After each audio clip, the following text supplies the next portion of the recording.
It's your girl Mona J, the creator of Emotionally Outspoken Podcast. And y'all know I had to slide through Fat Gold Mama house. Make sure she don't got no motherfucking roaches. Staying at my mama house, cause I just got out. Niggas running up her bill, I might get put out. Nigga, hang that phone up, nigga. I'm at my mama house. I'm sorry, mama. This is crazy. I'm at my mama house, staying at my mama house, cause I just got I'm out. on parole. Niggas running up her bill, I might get put out. Nigga, hang that motherfucking phone up. I might get put out. I'm sorry, mom. I'm finna put this nigga out there. I'm at my mama house.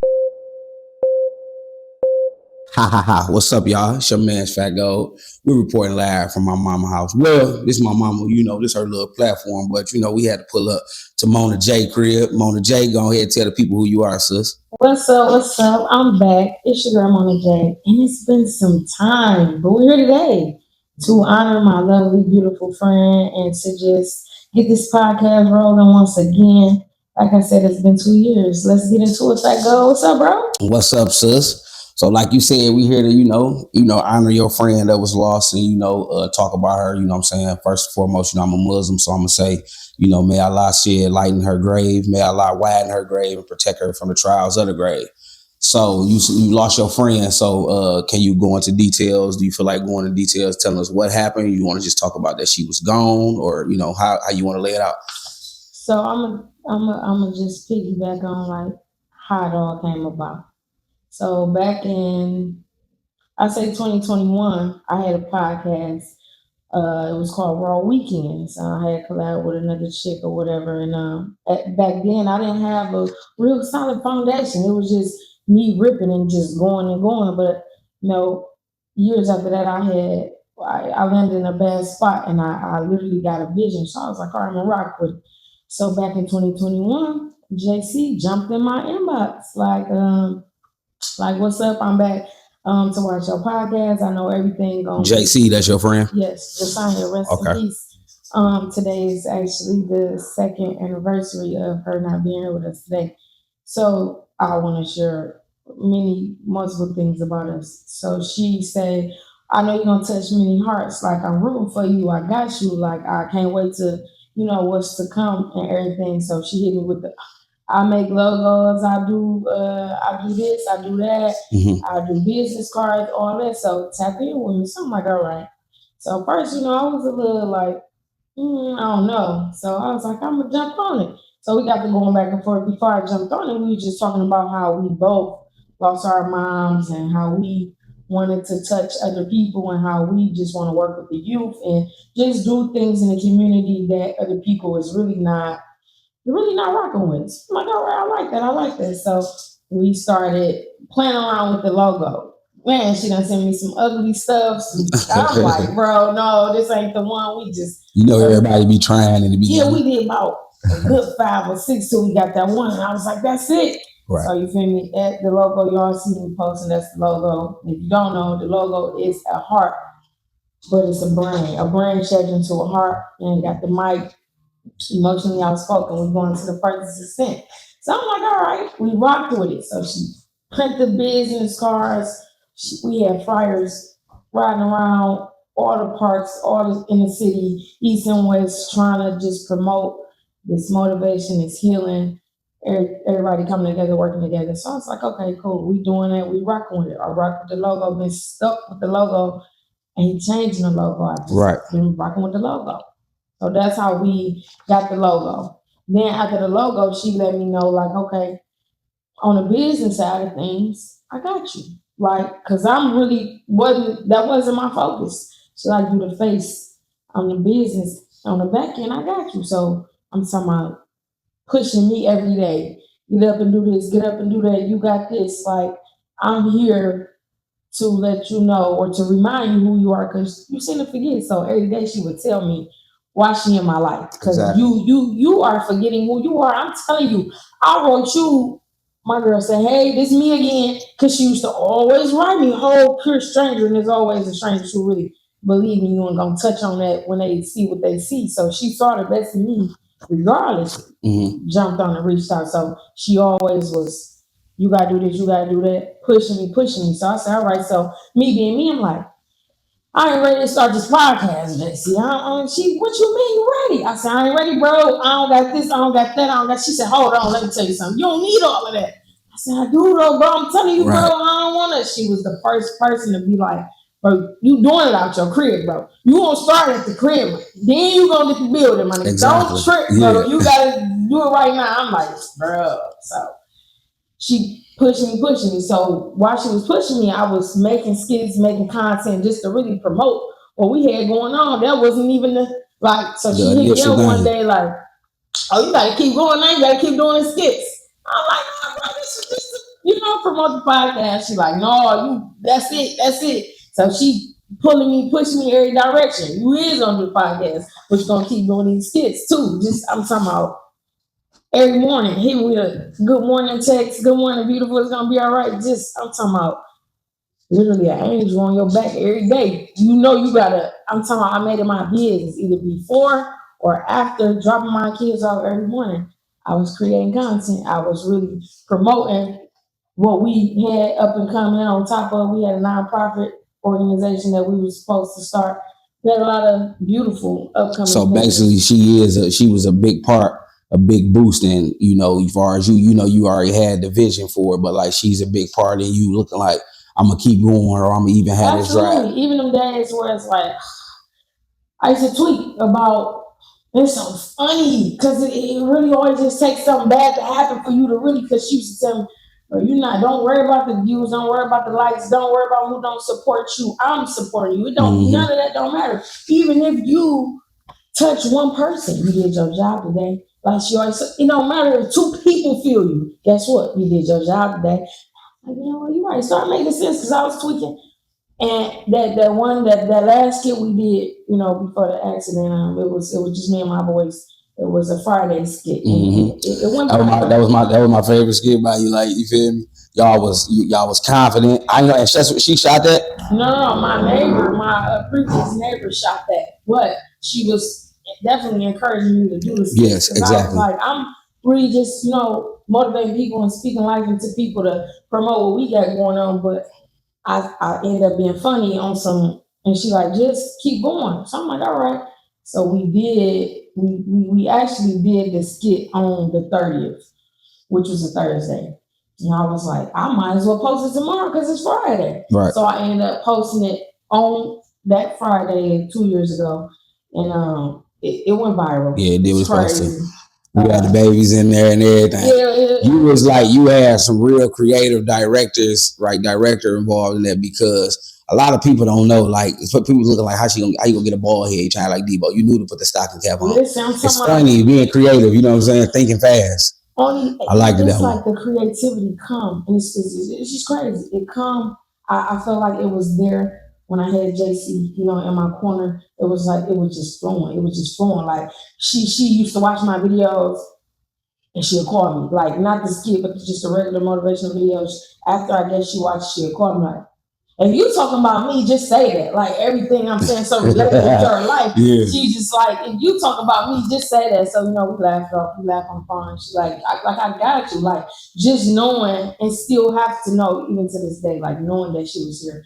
And just me being covered by her and her not being here and still knowing that that's a blessing. I'm definitely covered. Like, and she's a good person because she left that, she left that impact on you, because even with the one little time that I met her, but like I said, the fact that I've been knowing you forever, but the way you speak on her, you know what I'm saying, was always positive, was always good. When we started the series, you feel me? A lot of people don't know, like my girl, but they don't know, like you come hard, like they might just not see this interview, but you've been coming hard since I've been out of prison. You feel me? You done showed up for shows and doing all type of stuff. She was right there with you. You know what I'm saying? Supporting you the whole way. I mean, she was there. That was so. I know. So just me sitting here interviewing you, I ain't gonna just play dumb looking like, oh yeah, so how was she? I could see that she had a big impact. She was quiet. She was on awesome, her.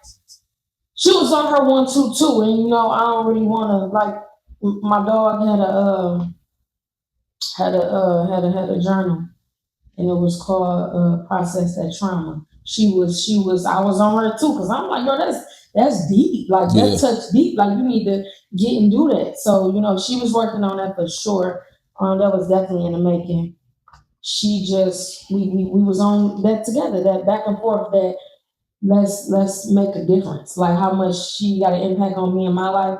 We trying to do that together to the outside world, to other people, the youth, the up and coming, the people we can save. You know what I'm saying? So it was really a real thing, and knowing that we didn't let the streets get us with us losing our minds. Oh, Us okay. losing our, that was the common denominator with me and her. So if JC was still here today, like, we can never say what we be like, man, if such as, we always Yeah, open our mouth, this would be like this, that.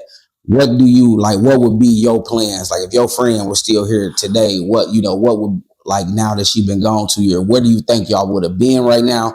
And what do you think, like, what, like, how far do you think y'all would have went, and what would have been your plans? The plans was to just, we definitely was on, we wanted to be the top of the podcast because we wanted to touch on, just us making a difference. Like us making a difference was everything. So I feel like if her still being here, us making a difference, we would have definitely made that difference now. Like we would have already made a difference between now and then. And I feel like she would have definitely been my manager, been on some, money talk behind the scenes because she was my promoter. She was my backbone. She was I'm pushing, we was pushing for the production crew. We pushing for photography and she was pushing like I'm trying to get us a team, like build us a team. So we don't have to worry about, all right, this and that and that. No, because we a team. We gonna come together, put it together, it's already. So I definitely know that we will have a solid team. She would have definitely worked on that. We would have definitely already impact so many other people. We would have had, more motion than what it is for me just now being, taking that setback. Okay. Sure. So with the podcast and the content, like, which of those was like your thing that you started on your own, or did you, like, this was an idea that y'all both came up together? What separates y'all together ideas from what was just yours? Because she had, like I said, she had her journal called Process That Trauma, and she wanted to work with you too. Right. She didn't want to really do like the whole podcast, and she wanted to do like the ebooks and the journals. And I wanted to do the podcast and we're working with the youth or something together. I just want to do the podcast. Like I said, the skits was just on some promotion of the podcast. Keeping people on your page. Yeah, but when I was doing it, it was fun. It was cool. So I was like, okay, I get into this. That's not. So far as you wanting the podcast, like, because I see it's emotionally outspoken. What gave you the because I know you had that name before you lost your friend, so I know that has nothing to do with JC. Absolutely. What actually gave you that? Because I know we hear about your friend, but I don't want to, take you down, because everything you just said was beautiful. Nothing that you just talked about her spiked nothing sad about me. It's like, okay, alhamdulillah, you feel me? That's a blessing from her that she was of help to you or whoever she was a help to before she passed away. So, may God accept her good deeds. You know what I'm saying? Absolutely. But with this emotionally outspoken podcast, like, what made you specifically start that? And I want to know what's behind that name, because you saying I'm emotionally outspoken. Like, I don't want people to take that the wrong way, or maybe they might take it the right way, but lay it on me, sis. It's like, so I had a name prior, my prior podcast was a whole nother name. But like I said, there was no foundation behind it. So I ended up in a bad spot, had to live in a shelter and shit. And one night I'm like, man, it's dark. Like I'm in that bitch, holidays done past, I ain't tripping. But it's all coming to me, God giving me that. I'm like, okay. So it's like my whole life, motherfucker be, you emotional, you a crybaby, you this, you that, you take everything serious. Okay, I'm thinking about all that while I'm laying down. Okay. And I run into people my whole life. You blunt, you say what you want to say, you say how you feel, you don't hold back. Okay. So now I'm like, oh, clockwork, let's put it together. They say I'm emotional. Okay. They say I like to say how I feel. Oh, okay. Merge it together. We emotionally outspoken, baby. Because one thing about it, I'm definitely emotionally intelligent. People think because you're emotional, they automatically, the intelligence go out the window. Facts. She's emotional too. Okay. You think she's slow a little bit because she crying? Negative. You think she don't have no brain because she upset and she crying? Negative. But that's okay. So that's why we're here. We're gonna show y'all. I'm gonna teach y'all. We're gonna tell y'all what it's about. I'm very emotionally intelligent. But however, I'm a cry. Most of the times people cry because they're very angry and they can't do anything to you what they really want to do in their brain. And that's how they let it out. We're gonna thug it out. I was in that situation several times in prison. Like when I went to prison, I never really got into it with people in the population. It wasn't a thing for me to be on the yard and I'm getting into it with somebody trying to punk me out. I'm trying to punk. Like it was just like I'm minding my business my whole prison bid, and that's all it was. But I ran into police where that's how like I'm looking like shit. Your motherfucker can't do nothing but shed a tear, or if I snap off on this police officer, he gonna go home, still get paid, get rewarded. I ain't gonna do nothing but being here longer enough to keep seeing him get rewarded, keep on going home to his family, cutting the check. You get what I'm saying? And they might purposely do, exactly. So I had to be a person that I had to, instead of cry and get emotional, I had to wear a smile. Like, so I was like, boy, whenever this is over, I'm gonna make so many people laugh. So I know how you feel when it comes to that, because like I said, I've been in that situation, and it's kind of got me like, even the people now that don't even bother me, I get them the same attitude as a person that bothered me. So it ain't, you know what I'm saying? I ain't letting none of that get to me. The police who was in there trying to trick my hand off, they ain't even the ones who locked me up in there in the first place. And that's what it be with me too. Like again, the intelligence go out the window. Like with me, when I cry, it's really on some. I'm releasing whatever it is that's on me. Once I cry, I feel like a whole nother different person. It ain't about just she cried. No. Sometimes people cry to just you releasing, you shedding old things and what I really can't do to you. So yeah, I'm gonna cry and go back to the drawing board and figure it out. But it's never no intelligence. Absolutely not. Okay, so look, I know a lot of people.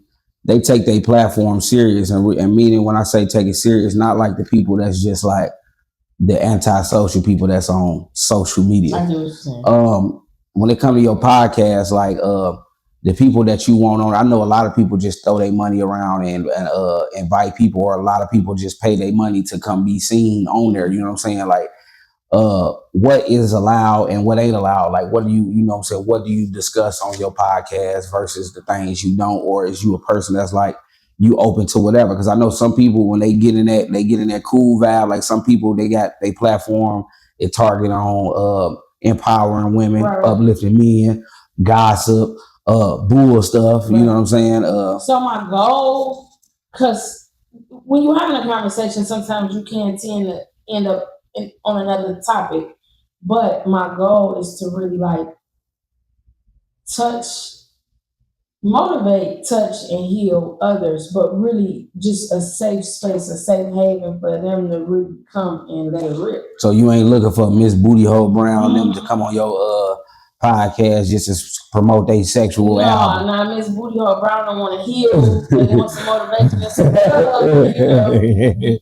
Come from holler. But definitely focusing on exactly motivating, and sharing your story about like, whatever your story is, what happened to you, and how you overcome it, or how you plan to overcome it, just so you can, that can help somebody else. So as I'm helping somebody else, the people who come in to sit with me, I will want them to help somebody else that's watching, listening, or trying to get them. Oh, okay. So, I brought my little sister with me because normally, she live in my mama's house too, so. But, we over at your spot, so, little sister wanted to know if she could ask you a few questions. Absolutely. All right, little sister, introduce yourself. What up, y'all? It's your girl, S. Davis, and I am here with Emotionally Outspoken Podcast and, of course, Fago Films. Y'all know that's my cousins. But I was sitting here listening to you talk, and I just couldn't help but to ask, and I asked a couple of questions, so that's okay? Okay. So you said if they are not interested in healing and talking about growth and things like that, of that nature, how do you deal with your grief from losing your friend? Again, we emotionally outspoken, so I'm gonna cry. Doing this helps a lot. Knowing that she will want me to all gas, no brakes. Really just crying because it comes in waves. So my answer to a lot of people that, where they feel like they want to drink, they want to smoke, they want to party, they want to, they want to this, they want to that. Like, that's not the answer. Like, they may be your answer for that moment, but however, that's not always the answer. My answer is release whatever you harbor and cry, let it out. I'm gonna cry because grief is grief. Like, I'm gonna cry. And not only is it grief with me, I deal with guilt. I still deal with guilt, despite her and God and myself, and not even so much as myself because I'm still in that process of forgiving myself. It's a process. It's not a walk in the park. So my answer is really to just cry, and because anger is not the answer. You're gonna end up in a bad spot. Substance is definitely not the answer, and I've been on my role of no smoking, trying to do that, and that's even tough. So crying, because again, for me, crying helps me feel better. It gives me that, it gives me that lion, it gives me that, that I'm about to burst. Like, it gives me that fresh start. It gives me that, like, okay, I cried about it, what we about to do about it. It do that for me. So again, emotionally outspoken because they don't feel me because everybody is not. I don't want to cry. Okay, that's why you're still mad. That's why you still hurt. That's why you're still holding on to so much that you don't think you're holding on to, because you got to think about it. You got to sit in it. And you got to cry about it. Don't sit there too long, but you got to face it head on, and that causes crying. And you ain't crying about it, I don't know what you're doing. Do you mind if I ask you where you think the guilt comes from? The guilt comes from me being a driver in that car. You know what I'm saying? I'm not saying I wouldn't be hurt if I wasn't the driver and I was in the back seat, or she was in the back seat and I was in the passenger and we had another driver. No, I'm not saying I wouldn't be hurt. I said be devastated. Mm-hmm. But it's an extra, a little bit on the devastation with me being the driver. You felt like it was something you could have did or should have did? Not really. Because it wasn't. Not really, because I can't change nothing about it. Of course, we all know if I could, I would, or anybody else who's in a position or another situation, if they could go back, then absolutely. But everybody that day that was operating the motor vehicle was responsible. Not just me. And that alone is like, I'd do anything to bring you back, because everybody think, oh, she just go on and live her life. And it's like, no, I mean, I don't have a choice because I'm a mom, but nobody know what I deal with on the next side. You know what I'm saying? Stuff that I have to live with for eternity. Yeah. That's the thing about, even if you're a good person and you make an honest mistake, you still have a conscience. Now, if you a bad person and you constantly doing stuff to people, whether you know it or not, you still have a conscience. So at some point in your life, your conscience gonna come knocking. You know what I'm saying? So we getting there. Can you take us back to that day? Like, was it a good day? Like, it was a great day. Like, oh, I'm getting like tongue tied. It really was a great day. Like, we already knew what we was doing that day. So I woke up, took the kids to school. Like I said, I didn't do any content because I had did content the day before. So I posted the content that I already had in my phone that nobody's seen. And I rode to a friend's house. She was making me an emotionally outspoken podcast T-shirt, and we was talking about what I might do today. And then before I left her house, I got on the phone with my school because I was starting classes. I had a lot of beautiful things going on, and I do believe in got so much great things going on. We've got to come check some shit up, So I after getting off the phone, I leave my friend's house and I go pick back up my kids. Now, as I'm picking up my kids, I do call my friend. I do call Jessie. Like, you ready? She wasn't ready. I didn't want to she wasn't where I was picking her up at. So I didn't want to just have my kids waiting. So I'm like, okay, cool. Call me when you're ready. I'm about to take the kids home. I took the kids home, and I had told my neighbor to start. I had these chairs and some fabric from the fabric store. I was going, decorate these chairs. So I was like, Somebody may be like, you can, start decorating the chairs. I do that because, my friend ready. So she like, okay. And I did, I was kind of tired. And I'm like, I'm pushing through, So I get there, she get in, we ready. So, I tell her like what we doing, and she like, don't worry about it. We going. I get her. We literally a good 40 minutes from my house. Now we done. I done picked her up. And I picked her up in Warren, Michigan. That's on about like 9 miles. And we made it back. We made it back to about 21 miles. Made it back. I made it back that far, and then I don't know. It just happened. It happened so fast. I did hear her kind of call my name. And by that time, I could, respond. We both hit. Like I didn't even have an eyesight until I got to the hospital. Like my eyes were shut. Once the crash, my eyes were shut. I couldn't see anything. I was talking to the cops and paramedics with my eyes closed. Like I could not open them. You blacked out. Yeah, like and they stayed closed literally all the way until I woke up. And at least it felt like it, shit, because you don't remember. Yeah, I don't. It's a blackout, for sure. And I just know I remember them asking me questions, and I just kept saying, I don't know, help me. Like I knew I was hurt. So it's like I guess they ask you these questions because you're still conscious, but you blacked out, and it's kind of like I'm just kept saying, help me, like give me some help. Like I don't even know where I'm at. Like help me. And once I woke up in the hospital, it was even more tragic because nobody wouldn't tell me what's going on. People calling my phone, and I'm just like, it's gotta be a joke. Now I know you got. How did you deal with your own trauma? Because getting in the car again, riding with people again, riding with your children, like I know you were traumatized. Yeah, my first Uber ride, I'm like, oh, like I'm in the back with the neck brace on because I was in the neck brace for 6 months, and I'm in the back, like, oh, the little handles that you put your clothes on from the cleaners. I'm holding on to that, like, oof, like this little driver don't even know. I kind of got over that phase, and then I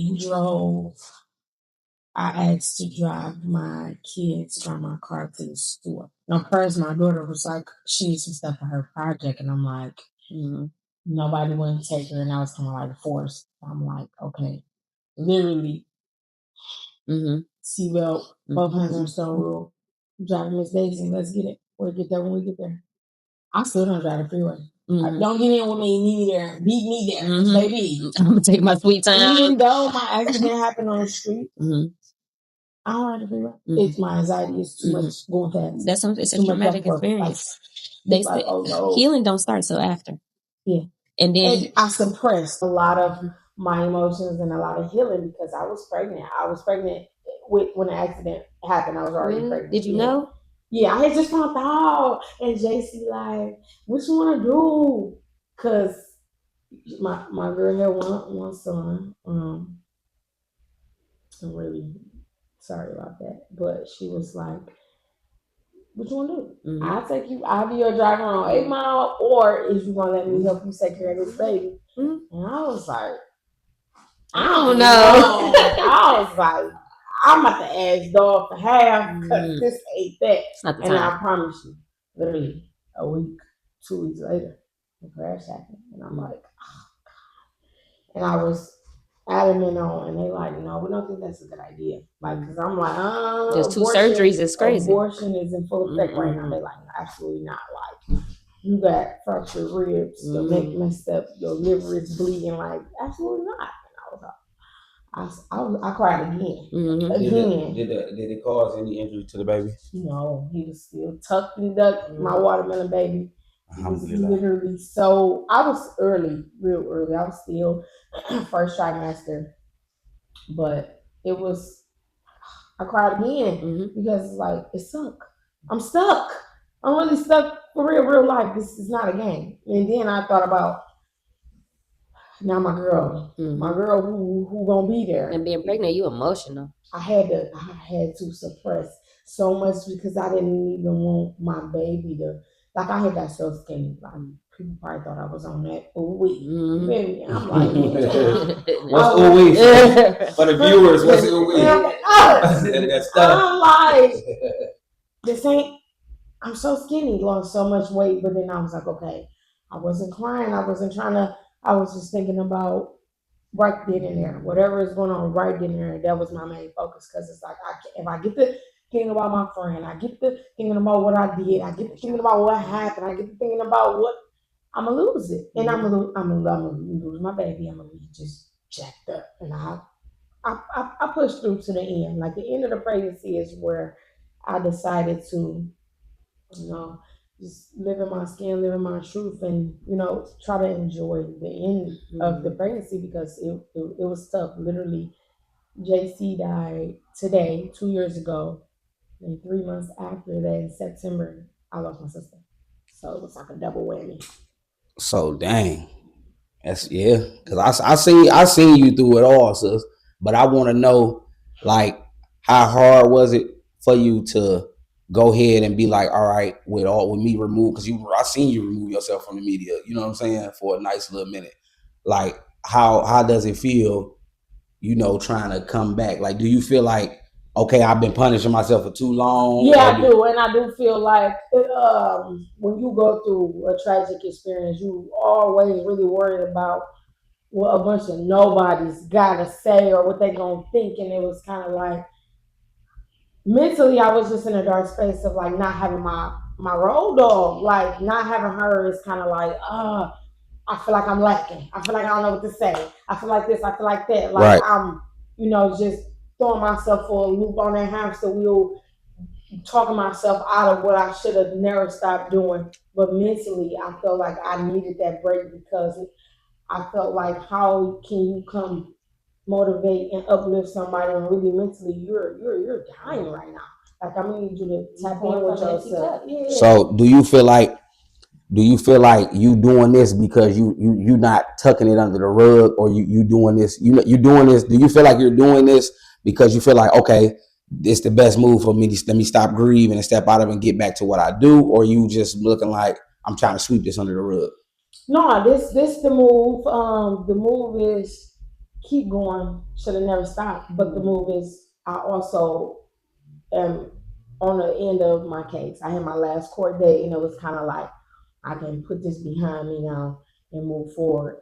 And mentally, I've been dealing with myself, for a long time, and I know that I'm ready. And I'm not gonna talk myself out of what I'm comfortable doing, what I've been doing, because an accident. It happened. I can't change it. So do I stay in hiding, or do I continue to heal, motivate, and uplift other people? What I've been doing, what we was doing together before she, left my side. Like, I have to do what I'm called to do, regardless of Right. how I'm even feeling, because I'm even still being selfish.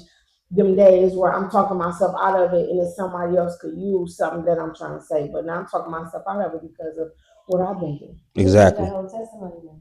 So look, I like that part. I like when people, they get all that off their chest and all that. But as my sister sitting here looking pretty and beautiful and good, tell us about some good. Tell us, because I don't even think those was bad things, but I know them were just dark moments. So tell us some good things, like what's good and what's next to come from Simona J and the Emotionally Spoken Out, the Emotionally Outspoken podcast. Like, elaborate on that. Like, give us some good things for the viewers. I don't want everybody just sitting there, when they do finally see the interview and be like, I want them to give you your strength, your support as well. The strength is immaculate because I don't know where it comes from. Well, I do, the Most High.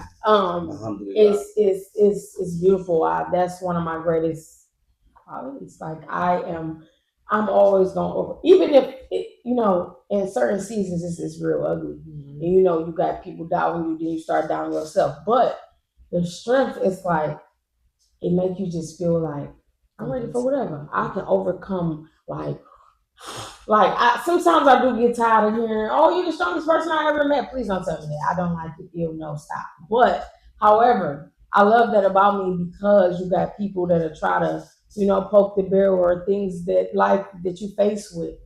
Watch I eat that up. That's what I do. That's what I'm gonna keep doing. So somebody else at home that's really struggling with eating that up, they gonna see me and be, I'm ready. I'm about to go eat that up because if she can do it, I know I can do it. And it's I used to be embarrassed about like my testimony, my story, and go so far back and go, whatever. But why?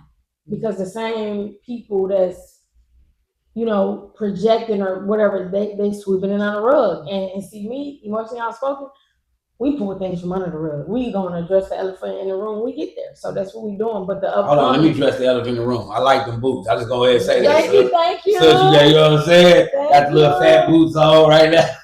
The little chunky feet. Yeah. So I had to say, go ahead though. Upcoming is I would love to collab with just different people that's on a brink to positivity, success, healing, motivating, like anything that's going to just uplift others, like anything that's positive, because it's so easy to be negative, it's so easy to be mean, it's so easy to do the wrong things. The challenge is doing the right thing, when nobody is looking, not when people is just looking. You know what I'm saying? So it's we doing beautiful things. We touching everything that we don't touch. We speaking on everything that our community don't like to speak on. I'm sitting down with whoever. There's no gender, there's no race, there's no this or that.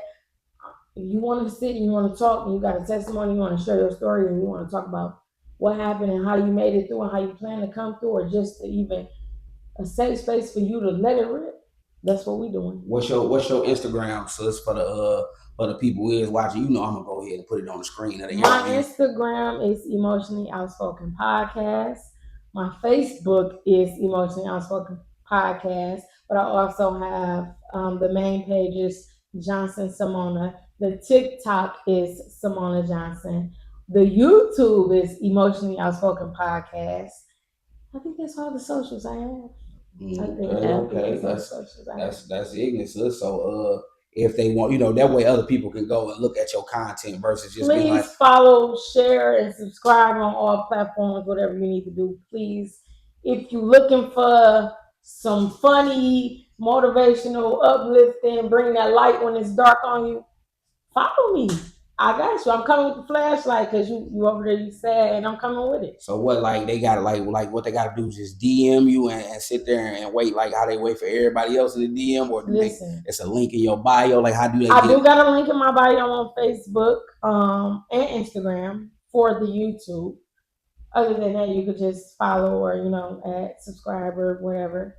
If you would like to collab and you serious, and we definitely can work something out. I'm not just about to talk and sit down with anybody just because we got a podcast. No, because some people is not healing and not motivating and not pushing through. They playing games. If you was to pick one female Detroit rap artist or singer artist to have on here, who would you have on here?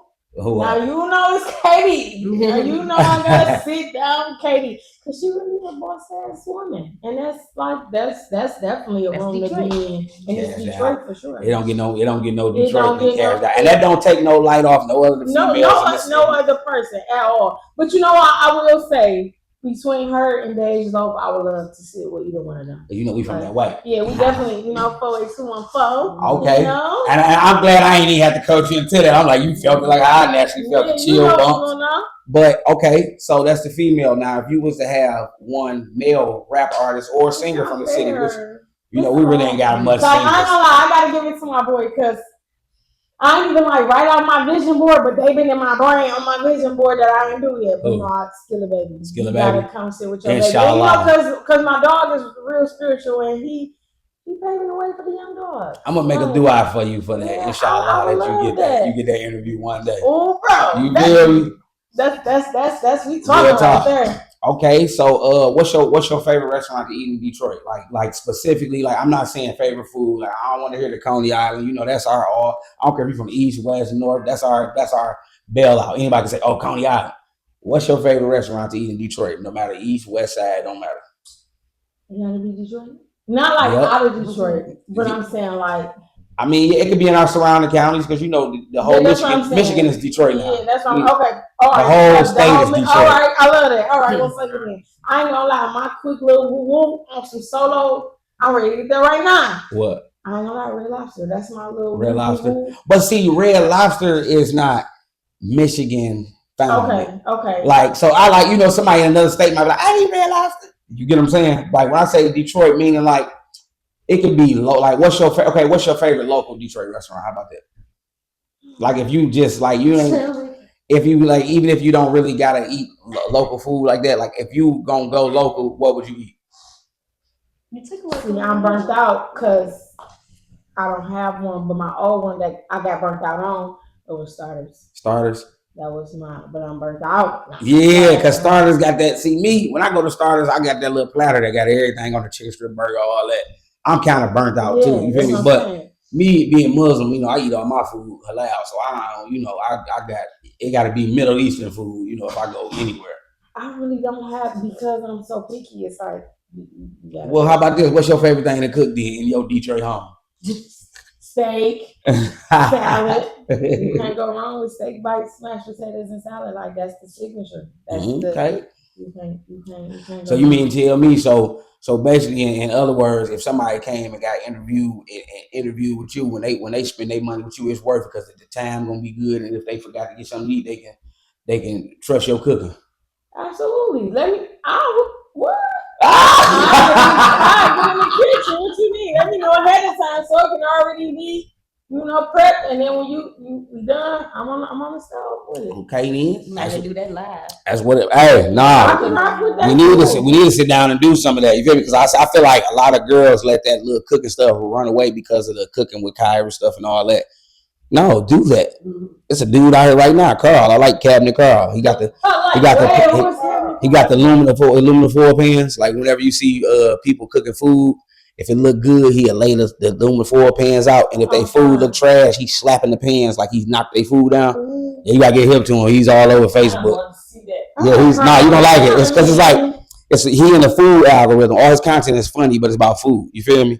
So, you know, I'm just trying to make sure you ain't gonna, you know what I'm saying, Cabinet Carl ain't gonna, you know what I'm saying, knock you out the algorithm and make, you know what I'm saying? But yeah, so, you know, look, y'all, I said no, Cabinet Carl. Don't do that. Yeah, that's Cabinet Carl don't knock her food. Listen, Cabinet Carl, she say it's worth it, you know. We'll find out one day. Oh yeah, I just wanted to ask one last question when we wrapping it up. But you are still so full of life and positivity and joy. It's all over you. And I know a lot of people say, oh, you don't look like what you've been through, and you don't, but you don't. I had a woman kind of tell me that too. Like, you don't look like nothing you've been through. Or act like it, because people get down. It's kind of like the people that have inflicted pain onto me. It's kind of like, I know I don't want to be like those people. Don't become who hurt you. Yeah, I never wanted to be the pain that I have felt before, regardless if it's been inflicted or not. I don't want to be the reason somebody feel like that. Mm-hmm. Nah, you might feel something whole totally different. 9 times out of 10, because you probably brought that on yourself, and I had to react to something you already did. But I don't know. I think it's just me healing my inner child. Like I like to play a lot. I like to laugh a lot. Like, so it's something else. I like to dance too. I forget. Dance a lot. What's your sign? Virgo. That's nation. why I like you.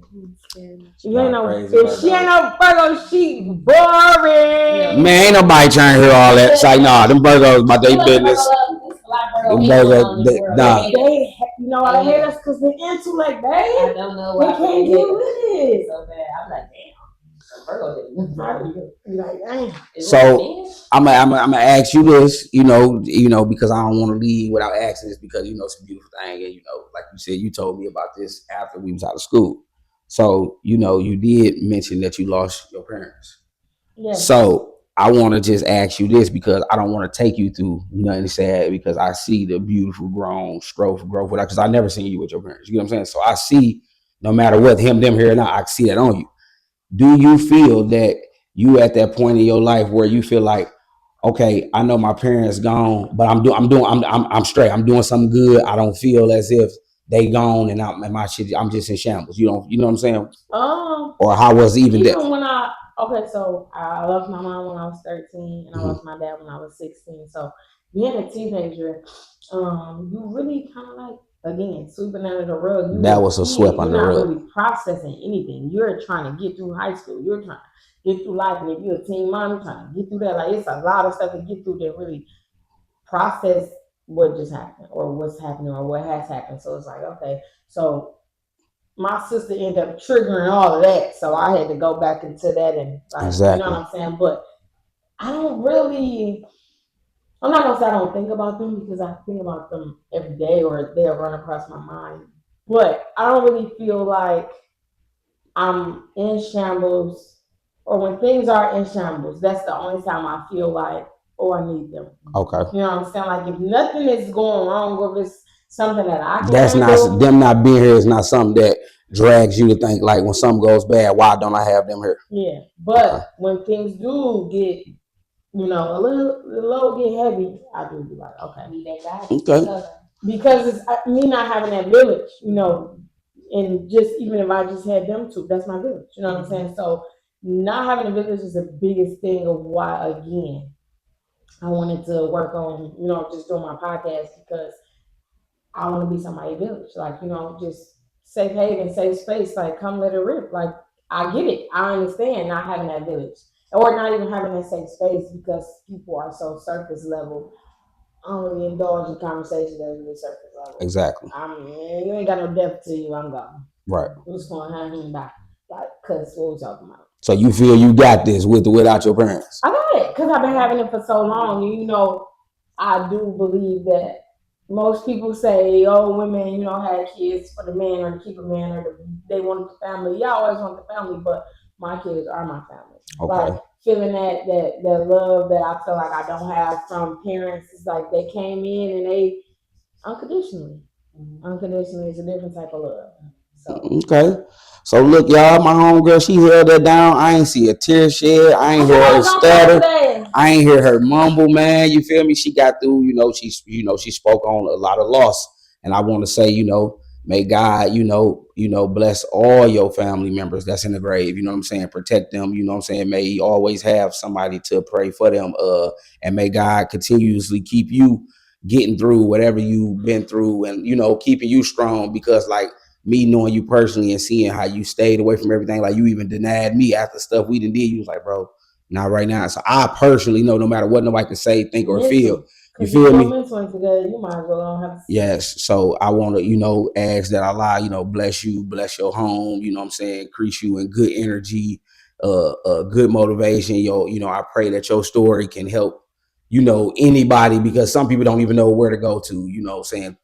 And with something like that. When you don't know where to start, it's like now you're rambling. Now you're scrambling. It's like go back to the drawing board. And a lot of why I dance and like to play and because it's just healing my inner child. Again, when you lose your mama at 13, that innocence is gone. Facts. You losing left and right. Oh, your daddy gone, your granny gone. You losing innocence left. You forced to grow up early.